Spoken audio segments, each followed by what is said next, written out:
अस्सलामुअलैकुम नाज़रीन, प्रोग्राम जी का जहां हम और आप एक मरतबा फिर एक साथ। उम्मीद है अल्लाह ताला के फजल करम से आप सब खैरियत से होंगे।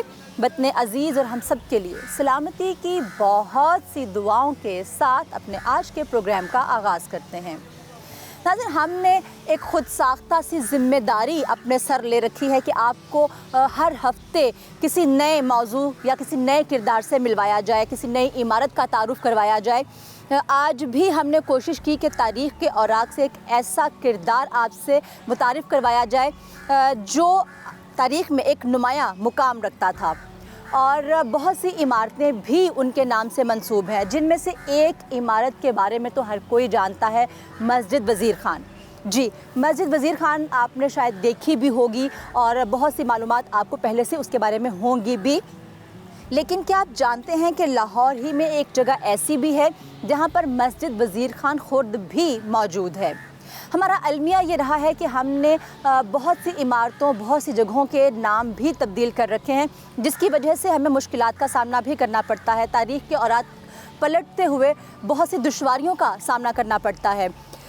इस मस्जिद के बारे में भी हमें बहुत सी दुश्वारियों का सामना करना पड़ा, तारीख़ के औराक खंगालने पड़े, तब कहीं जाके हमें मालूम पड़ा कि वो मस्जिद वज़ीर ख़ान जिस शख्स ने तामीर करवाई थी वो शाहजहां के दौर में बहुत बाअसर शख्सियत थे, और ये मस्जिद वज़ीर ख़ान खुर्द भी उन्हीं से मंसूब है जो लाहौर के टकसाली दरवाज़े के अंदर मौजूद है।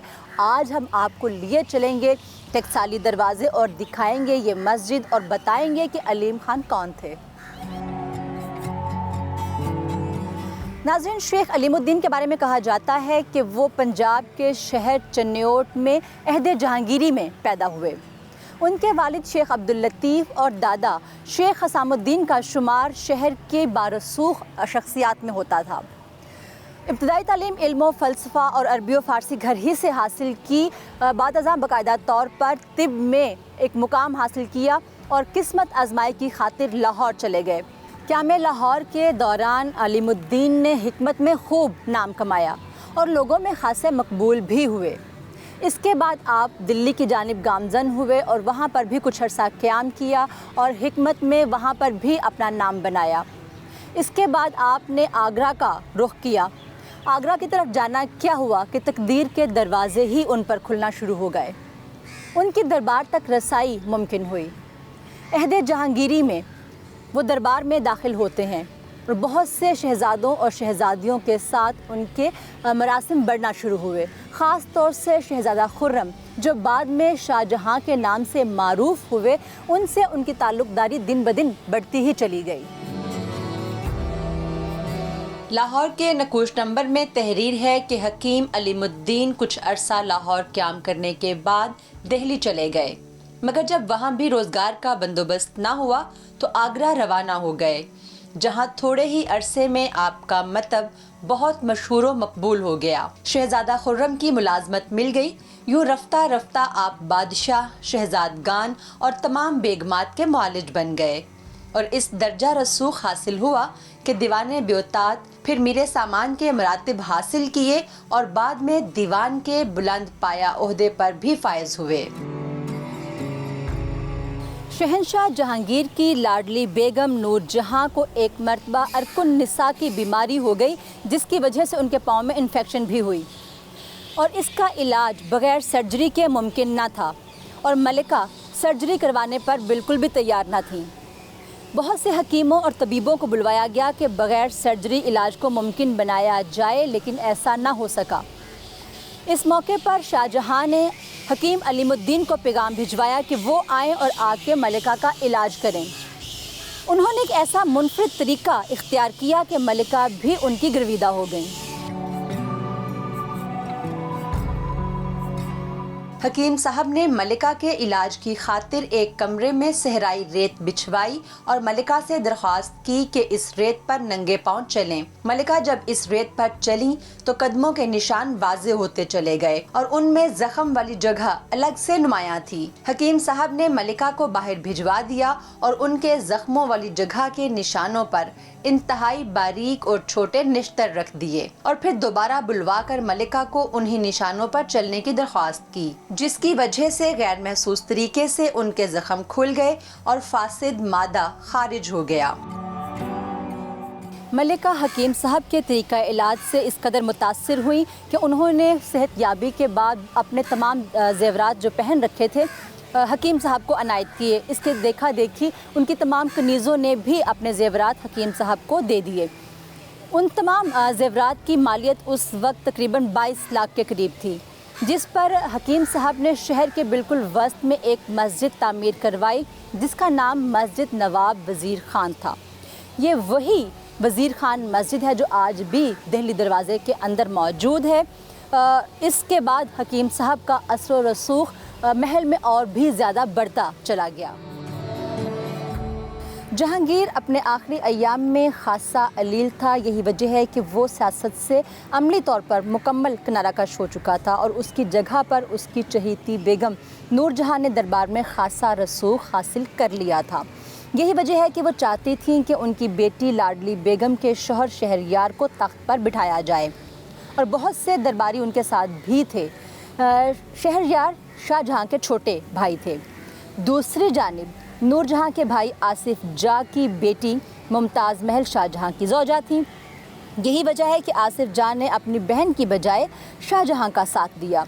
इन मोहल्लाती साजिशों के दरमियान में हकीम अलीमुद्दीन ने भी शाहजहां का साथ दिया, जिसकी वजह से अलीमुद्दीन को अपनी जान के लाले भी पड़ गए। जंग के इख्तिताम पर अगरचे शाहजहां जीत गया, लेकिन अलीमुद्दीन की जान बचाने के लिए कहा जाता है कि शाहजहां ने दक्कन तक का सफ़र किया था। अलीमुद्दीन की हिकमत व दानाई के सबब शहज़ादा खुर्रम हकीम साहब की बहुत इज़्ज़त करता था और हकीम साहब भी शाहजहां के बहुत वफ़ादार थे। यही वजह है कि अहद जहांगीर में जब शहज़ादा खुर्रम के अपने वालिद जहांगीर के साथ इख्तिलाफ़ात बढ़े तो हकीम साहब ने जहांगीर की बजाय शाहजहां का साथ दिया। शाहजहां के बादशाह बनने के कुछ अरसे बाद ही हकीम साहब को नवाब वज़ीर ख़ान के खिताब से नवाजा गया। इसके बाद से आज तक वो इसी नाम से जाने जाते हैं। वज़ीर ख़ान के खिताब के साथ ही नवाब साहब को पंजाब का सूबेदार भी मुकर्रर कर दिया गया। नाज़रीन, शाहजहां को चूँकि तामीरात से खासा लगाव था और इसी निस्बत से अलीमुद्दीन को भी ये शौक़ पैदा हुआ। चुनांचे उन्होंने मस्जिद वज़ीर ख़ान के अलावा भी बहुत सी इमारतें तामीर करवाईं, जिनमें शाही इमाम के साथ मौजूद सराय, उसके अलावा बारादरियाँ और एक बाग भी उन्होंने कायम किया जो बाग नखलिसिया के नाम से मौजूद था। कहा जाता है कि आजकल वहाँ पर पंजाब पब्लिक लाइब्रेरी मौजूद है। इसके अलावा ये भी कहा जाता है कि वज़ीराबाद शहर के बानी भी हकीम साहब ही थे। लाहौर दिल्ली गेट में कायम मस्जिद वज़ीर ख़ान अपनी पूरी आबोताब से आज भी माजी के जमालियात की अक्कास है। शाहजहां के हमनशीन होने की वाज़ेह अलामात हकीम साहब की तामीरात से साफ झलकती हैं। उन्होंने लाहौर के अलावा चिन्योट और आगरा में भी मुख्तलिफ इमारतें तामीर करवाईं। लाहौर के टकसाली दरवाजे के अंदर उन्होंने ख़वातीन के लिए एक छोटा लेकिन खूबसूरत महल भी तामीर करवाया था, जिसके निशान वक्त की धूल में खो चुके हैं। उसी महल के नज़दीक एक छोटी खूबसूरत सी मस्जिद वज़ीर ख़ान ने मोहल्ला समिया में तामीर करवाई थी, जो ख़वातीन के लिए थी और ख़वातीन नमाज़ पढ़ने के लिए वहाँ आया करती थी।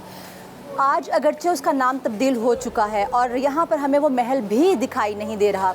उस मस्जिद तक पहुँचने के लिए बहुत ही पुरपेच रास्ते हैं, जहाँ से गुज़र कर हम वहाँ तक पहुँचे। अभी आपको हम वहाँ लिए चलेंगे, लेकिन पहले मैं आपको अपने ड्राइवर से मिलवाऊंगी जो हमें हमेशा से ऐसी मुश्किल जगहों पर लेके जाया करते हैं और हमेशा से ही वो हमें मंजिल पर पहुँचाया करते हैं। तो आज मैं उनसे पूछूंगी आपकी आसानी के लिए, ताकि अगर आपको इस मस्जिद तक पहुँचना हो तो आप आसानी से पहुँच सकें।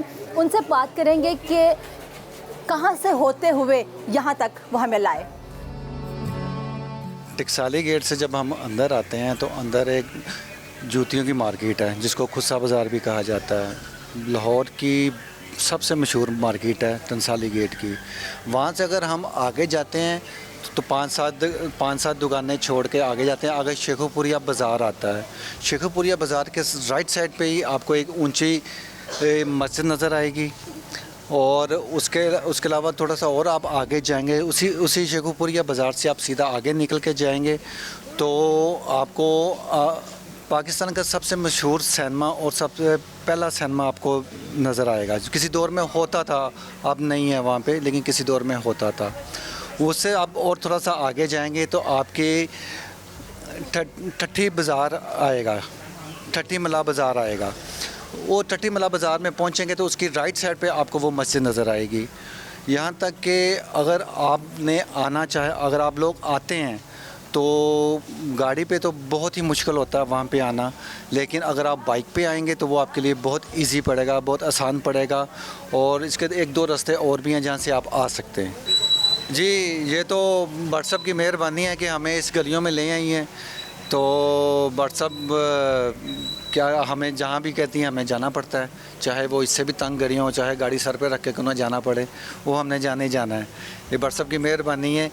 लेकिन आप गाड़ी को मत लेके आइएगा, अगर आपने आना है तो काइंडली अपनी बाइक्स पे आइएगा, या कोई टैक्सी ले लीजिएगा, रिक्शा ले लीजिएगा, बाहर गेट तक, दिल्ली गेट तक ले लीजिएगा, या क्या कहते हैं अपना खुस्सा बाज़ार तक ले लीजिएगा, वहाँ से आप पैदल भी जा सकते हैं।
टेकसाली दरवाजे के अंदर शेखुपुरिया बाजार में बाएं हाथ ऊंची मस्जिद से कुछ फासले पर दाएं हाथ ठट्ठी मलाहा अंदरून टेकसाली गेट शुरू हो जाता है, जहां आज भी कदीम झरोके, खिड़कियां और दरवाजे माजी की कहानियां सुनाते दिखाई देते हैं।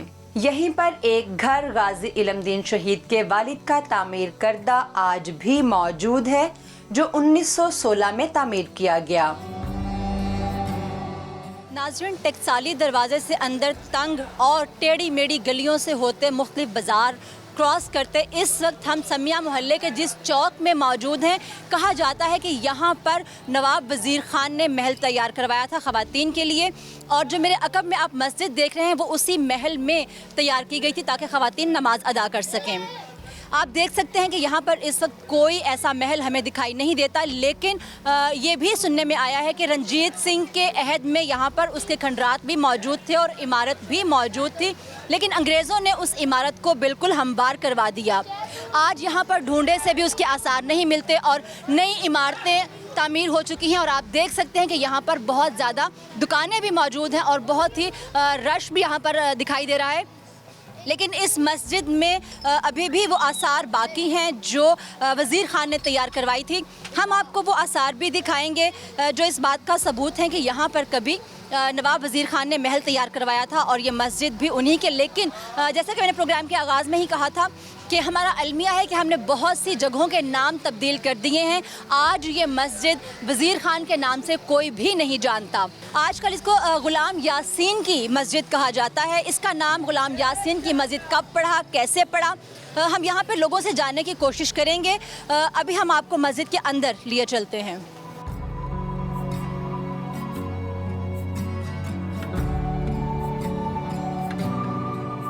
मस्जिद वज़ीर ख़ान खुद को तकरीबन 1 सदी पेशतर मौलाना ग़ुलाम यासीन ने आबाद किया था, इसलिए ये मस्जिद उन्हीं के नाम से आज भी मंसूब चली आ रही है। ये मस्जिद भी कभी मस्जिद वज़ीर ख़ान की तरह मुनक्कश रही होगी और संगे मरमर से इसकी खूबसूरती भी देखने से ताल्लुक़ रखती होगी, लेकिन आज इसका नक्शा ही बदल कर रह गया है।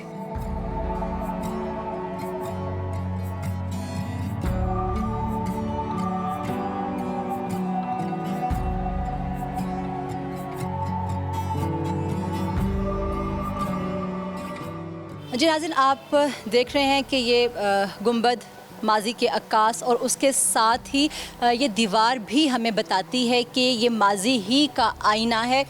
इसकी जो हमें भराई नज़र आ रही है वही छोटी बजरी इसमें इस्तेमाल हुई है और इसकी चौड़ाई बताती है कि ये माजी का हिस्सा रही है। लेकिन आप देख सकते हैं कि यहाँ पर बिल्कुल जदीद टाइल वर्क करके इसके असल नकूश बिल्कुल ख़त्म कर दिए गए हैं।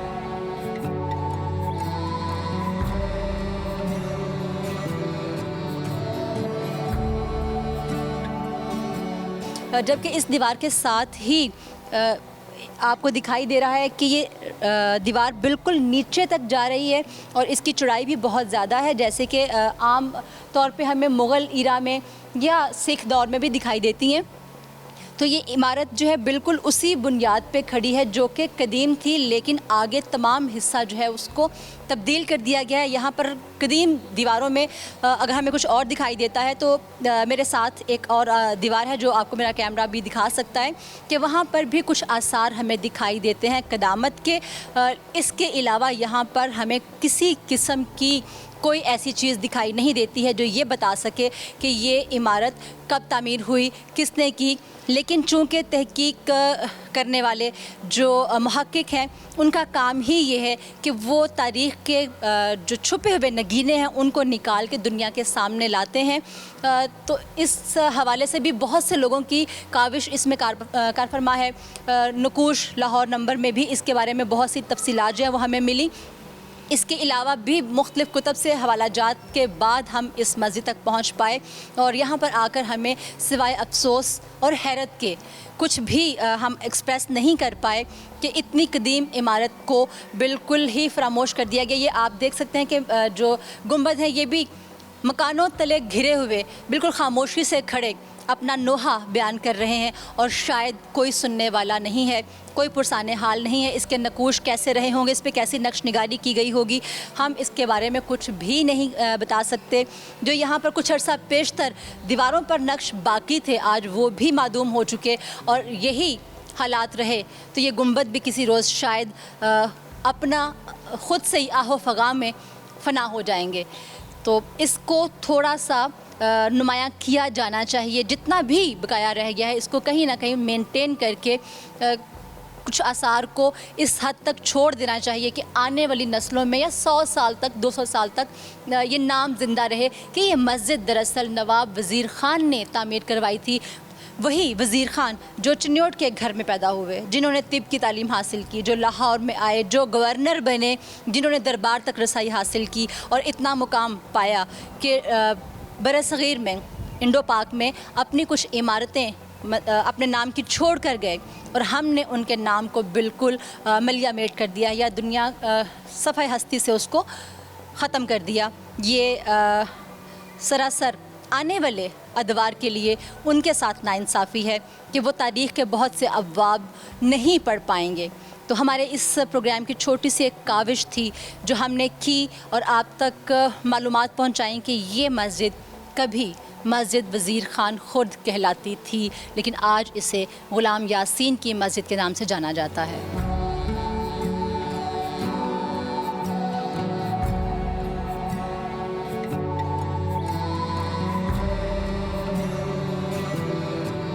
नाज़रीन, यहाँ पर मस्जिद के मुंतज़िम और मुकामी रिहायशी मौजूद हैं। हम उनसे बात करेंगे कि इस मस्जिद के बारे में वो क्या जानते हैं और कब इस मस्जिद का नाम जो है वो तब्दील किया गया और ये किस दौर में मस्जिद यासीन के नाम से मारूफ़ हुई। अस्सलाम वालेकुम। ये मस्जिद कोई 400 साल पुरानी है। ये अकबर बादशाह, जहांगीर बादशाह, औरंगज़ेब बादशाह के वक़्त भी थी यहाँ पे। इसकी तमीर होती रहती है। शेख नासिर साहब हैं उसकी तमीर करवाते हैं। और ये टकसाली गेट के अंदर है। ये तरीही बाज़ार है। यहाँ पे अगर बादशाह का शहनशाह जहांगीर का टका का बनाने का वो मकान था टकसाली, इसलिए इसको टकसाली। लाहौर में 12-13 दरवाजे थे और ये सामने मकान है। उसको गाज़ी अलमदीन शहीद के वालिद ने तमीर किया था 1918 में या 17 में। तो ये उन्हीं को हाथों का जो रुका बना हुआ है, बाकी सब नई तमीर हो चुकी है। बस। अच्छा, इस मस्जिद का जो नाम है गुलाम यासीन मस्जिद, ये कब? बाद में पड़ा, बाद में, मतलब कोई 50 साल हो गए, 50 साल बाद। तो ये इस मस्जिद को दोबारा आबाद हुए तकरीबन 50 साल हुए हैं, उससे पहले? ये पुरानी बात है, मगर ये जो गुम्बद की तमीर है ना, ये एक शेख साहब है, नासर साहब, उन्होंने तमीर करवाया। यहाँ पे ये भी तो कहते हैं कि यहाँ पर महल भी था साथ में और हमाम वगैरह भी हाँ जी, सरकारी शाही इमाम थे ये साथ, उसको हमने तोड़वा के ना, तो फिर ये मस्जिद का हिस्सा खुला कर दिया। और यहाँ पे चिराग भी जलता था शाही इमाम में, वो भी हमने ख़त्म कर दिया, अब मस्जिद को वसी कर दिया। आपको नहीं लगता कि आपने पुरानी चीज़ों को ख़त्म करके एक जो कदीम एक एलिमेंट था उसको ख़त्म कर दिया, एक तारीख़ जो है वो ख़त्म होती जा रही है? नहीं, तारीख़ ख़त्म नहीं होती जा रही है, निशानी है उसकी, ये निशानी है, तारीख़ को नहीं हमने ख़त्म किया। फिर भी जगह कम होने की, नमाजी बहुत थे, जमा कम होने की वजह से वो हमाम हमने ख़त्म कर दिया। लेकिन अभी भी आप किसी से पूछें अगर इसका पुराना नाम तो कोई भी नहीं जानता है, सब इसको मस्जिद यासीन के नाम से जानते हैं। था मस्जिद रानी के, पता नहीं क्या नाम था, मेरे पास किताब थी वो गुम हो गई है। मस्जिद रानी थी, यहाँ पे रानियाँ भी आती थी, बादशाह की बेगम। और नीचे तय खाना था, वो पता नहीं किधर जाता था, वो बंद कर दिया वो हमने। अच्छा, वो तय खाना अभी आपने खुद से बंद किया है? अभी बंद किया है? अभी बंद किया है। तो वो क्यों बंद किया है? वो बस सांप ठुए अंदर बहुत नमाजियों को, उसकी वजह से।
मस्जिद के तीनों गुंबदों के अहाते के बिल्कुल सामने मौजूद एक दीवार बताती है कि वो कभी दाखिली रास्ता रही होगी। इस दीवार पर कलमा शहादत कभी याकूत और मरजान से तहरीर किया गया होगा और तख्ती को टाइलों से मुज़य्यन किया गया होगा, लेकिन अब सजावट की कोई चीज़ भी मौजूद नहीं है। कलमे को वाज़े करने के लिए वहाँ अब रोगन कर दिया गया है। इस दीवार के सामने रविशें और बागात रहे होंगे जो महल तक जाते होंगे, लेकिन अब इस दीवार के साथ इमाम साहब का घर तामीर कर दिया गया है।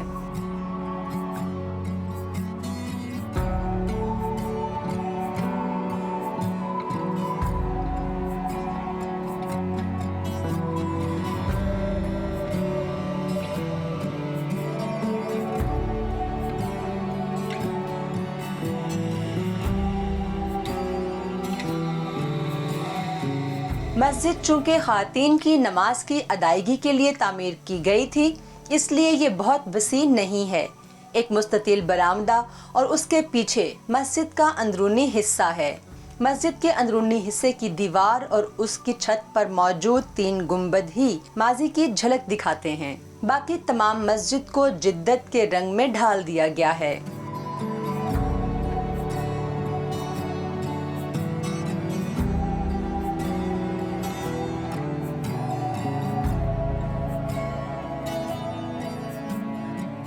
मस्जिद के तीनों गुंबद नहायत खामोश और उदास दिखाई दिए, जो अपने असल रंगो रूप से महरूम हो चुके थे।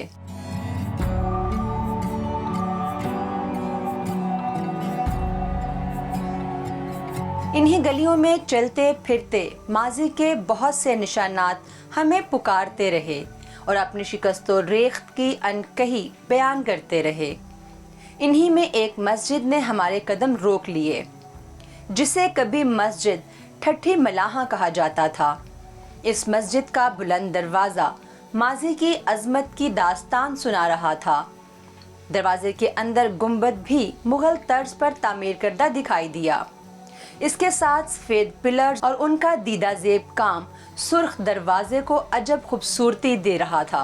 लेकिन अफसोस अब दरवाजे के अलावा कुछ भी बाकी नहीं रहा। ठट्ठी मलाहा के बारे में कहा जाता है कि कभी यहाँ से दरियाए रावी गुजरा करता था, जिसकी वजह से यहाँ ये मोहल्ला आबाद हुआ। आज भी माहीगीरों के कई खानदान यहाँ आबाद हैं। ये ठट्ठी मला ये रावी इधर से गुजरता था और इधर जो मज़ार है ना हज़रत बाबा पीर रज़ा शाह कादरी का, और वो हज़रत बुल्ले शाह के दादा मुर्शद थे, और वो मलाओं के ये दरिया के किनारे उनका मज़ार था। और इधर ठट्ठी मला के जो मला थे ना, इधर वो उनका तकिया है ये साथ ही, इसीलिए ये मलाओं की ठट्ठी पड़ गया है, क्योंकि तकिया साथ है, दरिया के किनारे था ये भी मला, और ये भी दरबार दरिया के किनारे था 400 साल पहले।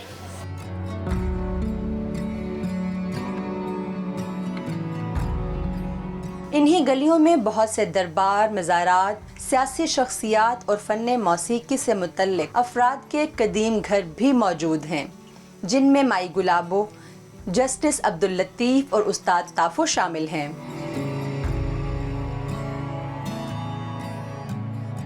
गुलाबो हमारे इलाके की जनरल कौंसलर थी और बहुत ज़्यादा वोटों से वो बनी थी, और उसका घर आ गया है तो एजेड औरत थी मगर काम बहुत करती थी।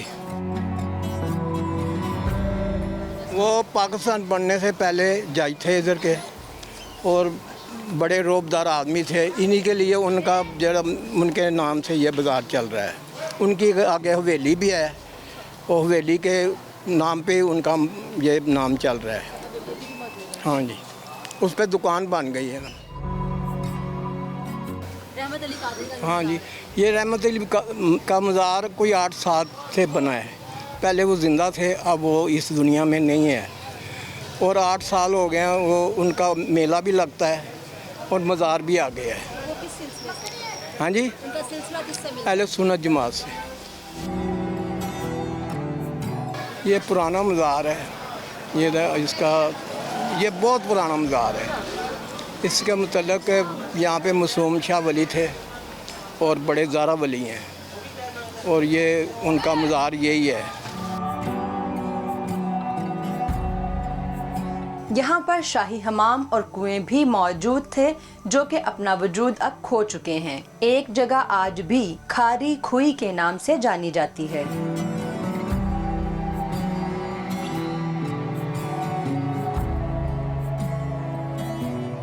यहाँ पे पुराना कब्रिस्तान था खारी कुई के, और एक कुई सी बहुत ठंडी थी, पानी निकलता था।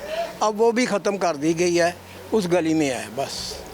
तो वो मतलब खारी खुई कब थी, कितनी पुरानी थी और कब ख़त्म की? खारी खुई भी 200 साल पुरानी थी, और ये 30 साल हो गए उसको ख़त्म कर दिया। अब गली का नाम भी खारी खुई है, अब ख़त्म हो गई है। कभी पानी भरा उससे, कभी देते थे? मेरे बड़ों ने भरा है, मैं भी भरा है।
नाज़रीन, टकसाली दरवाज़े से अंदर एक नया जहान आबाद हो चुका है, जहां पर हज़ारों के नफूस पर मबनी आबादी मौजूद है।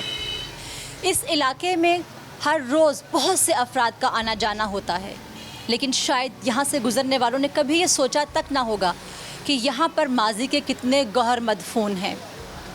हमने आज मस्जिद वज़ीर ख़ान ख़ुद को तलाश करना चाहा और उसके बारे में बहुत से हक़ाइक़ आपके सामने बयान भी किए, लेकिन तारीख़ की इन राहों पर चलते चलते बहुत से नगीने हमारे हाथ भी लगे, जिन्हें हमने अपने प्रोग्राम में आपके लिए चुन दिया। आपको ये प्रोग्राम कैसा लगा? अपनी राय से हमें आगाह ज़रूर कीजिएगा। आइंदा अपने किसी नए प्रोग्राम में किसी नई तहकीक, किसी नई जुस्तजू, किसी नए मौजू, किसी नई राहों और तारीख़ के नए औराक को पलटते हुए दोबारा आपके सामने हाजिर होंगे। तब तक के लिए अपनी मेज़बान नसरीन बट और टीम जी का जहां को इजाज़त दीजिए। अल्लाह हाफ़िज़।